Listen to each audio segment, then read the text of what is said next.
Welcome. In this tutorial we will learn how to import all products from Amazon Wishlist to WordPress. Scroll the wishlist to show more items as desired.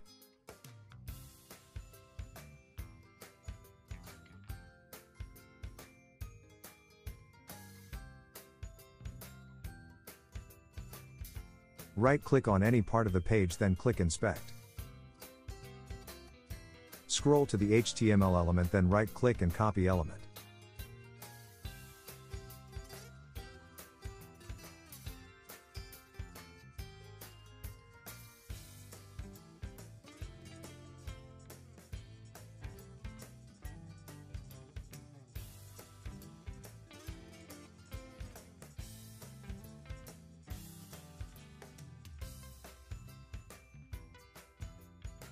Paste the HTML for the plugin to extract the links.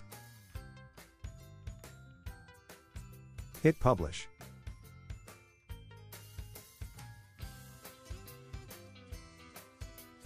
Run the campaign.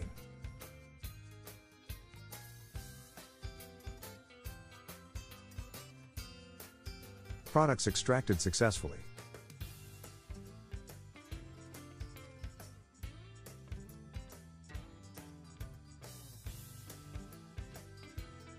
Thank you for watching.